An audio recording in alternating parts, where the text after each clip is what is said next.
Vivo V40 मिल जाएगा। But अगर आप देखो तो ऑफर्स के साथ Samsung Galaxy S23 FE भी फिलहाल मिलने वाली है, क्योंकि दोनों ही ना हर जगह एक दूसरे को बड़ा ही वीवो के बॉक्स के अंदर चार्जर, केबल, कवर सब मिल जाएगा। जहां नहीं देता है बॉक्स के अंदर, सिर्फ एक केबल देता है। ऐसे दोनों ही ग्लास निकल के आते हैं, दोनों ही मैट फिनिश में आपको मिल जाएंगे, दोनों नहीं होते हैं। बट एक जगह क्लियर डाउट आपका कर देता हूं, लाइटर होता है जहां पे सैमसंग मोटा साइड है, हेवियर साइड है, छोटा होने के बावजूद भी 4500 mAh की है, जहां पे Vivo mAh की है। उसके बाद भी वैसे सैमसंग के अंदर आपको मिडिल फ्रेम एल्यूमिनियम वाला मिलता है, जहां Vivo इवन अच्छी चीज मुझे लगी है कि Vivo हल्का सा कर्व डिस्प्ले के साथ आता है ना, तो इसका इन हैंड फील होल्ड करने में ये ज्यादा बेहतरीन लगता है वन हैंड यूजर्स के मामले में। जहां पे सैमसंग 5 की प्रोटेक्शन है, Vivo में कौन सी है बताया नहीं है, लेकिन है जहां पे Vivo में स्कॉच सेंसेशन अल्फा ग्लास की मिलेगी। डिस्प्ले है जहां पे Vivo में 3D कर्व डिस्प्ले मिलती है। बेजल हो सकता है कि यार Vivo में आपको पतले बेजल्स मिलते हैं, सैमसंग में बड़े बेजल्स मिलते हैं। तो सैमसंग में आपको 6.4 इंच की dynamic 2x AMOLED display full HD plus वाली 8 बिट की आपको मिलती है। 3D कर्व 6.7 इंच की 10 बिट का एमोलेड डिस्प्ले पैनल आपको मिलेगा। वैसे देखो कंटेंट जब आप वॉच करोगे दोनों में ही 4K HDR का सपोर्ट मिल जाता है। YouTube के अंदर दोनों की सही लगी। डिस्प्ले के कलर्स वगैरह दोनों में ही ठीक निकल के आते हैं, बट हाँ मुझे थोड़ी सी डिस्प्ले क्वालिटी ज्यादा बेटर लगी है Vivo की considered to Samsung.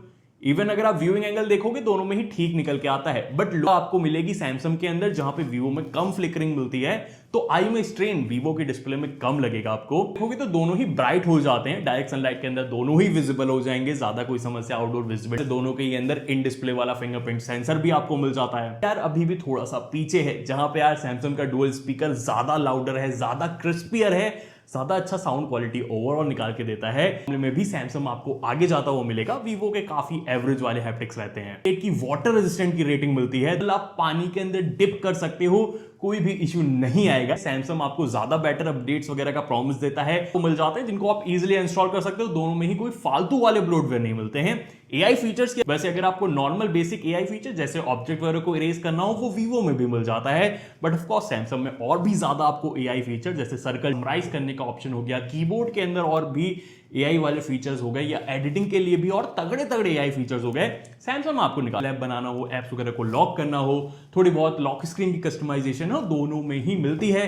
But without any doubt इतना मैं कहूंगा सैमसंग टोटली डिपेंडेंट है कि यार वन UI आपको पसंद है कि फन टच OS आता है। Exynos का 2200 वाला प्रोसेसर आप Vivo में आपको मिलता है स्नैपड्रैगन 7 Gen 3 वाला प्रोसेसर। और इस कोर्स में यहां पे आप नजर डालो Antutu Geekbench में सैमसंग ज्यादा बेटर स्कोर करता हुआ आपको मिलेगा। थ्रॉटलिंग में जाते हो, यहां पता चलता है Exynos कैसा है, स्नैपड्रैगन कैसा है, ग्रीनर और ज्यादा कांस्टेंट स्कोर करता हुआ Vivo आपको मिल जाए ना। मैंने डे टू डे यूज में दोनों को यूज करा है, बहुत स्मूदर दोनों ही वर्क कर रहे हैं। नॉर्मल टास्क में कोई डिफरेंस नहीं है। Even app opening closing animation वगैरह देखो, दोनों में ही स्मूथ निकल के आते हैं। सैमसंग बड़ी ही अच्छी तरीके से सारे नॉर्मल टास्क को हैंडल करता है, और Vivo तो कर ही लेता है, लेकिन हाँ एनिमेशन वगैरह सैमसंग में बहुत स्मूदर लगे हैं। Vivo ने भी काम अच्छा करा है, बट हैवी टास्क में भी जाते हो यार, यहाँ पे सैमसंग ज्यादा बेटर कर रहा था, फास्टर कर रहा है। इवन गेमिंग मैंने दोनों में BGMI ओपन करके देखा। आप इसमें लॉन्गर टर्म परफॉर्मेंस लेने का सोच रहे हो, मान लो आपको गेमिंग करनी है, आधी घंटा से ज्यादा आपको गेमिंग करनी है, 1 घंटा 1.5 घंटा, जहां पे Vivo आगे होता है। जैसे मैंने आपको CPU थ्रॉटलिंग परफॉर्मेंस ज्यादा करते हो,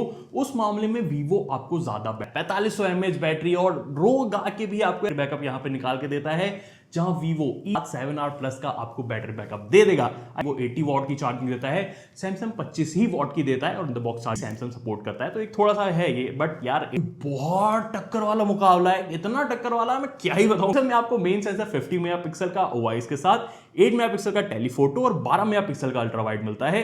50 मेगापिक्सल का मेन सेंसर, 50 मेगापिक्सल का अल्ट्रा वाइड और सेल्फी मेगापिक्सल का ही मिलता है। सैमसंग में 10 मेगापिक्सल का मिलता है। देखो कलर्स वगैरह दोनों में ही सही निकल के आते हैं। SDI ट्यूनिंग भी दोनों में ही काफी सही मिल जाएगी। बट एक चीज आप नोटिस करोगे कि सैमसंग जो है ज्यादा वाइडर फील्ड ऑफ व्यू को कैप्चर करता है कंपेयर टू Vivo, और सैमसंग के कलर्स भी अगर आप देखोगे थोड़े से बूस्टेड साइड में और थोड़ा सा आपको कूलर टोन में मिलेगा, जहां Vivo आपको थोड़ा सा वार्मर टोन में यहां पे निकाल के देता है।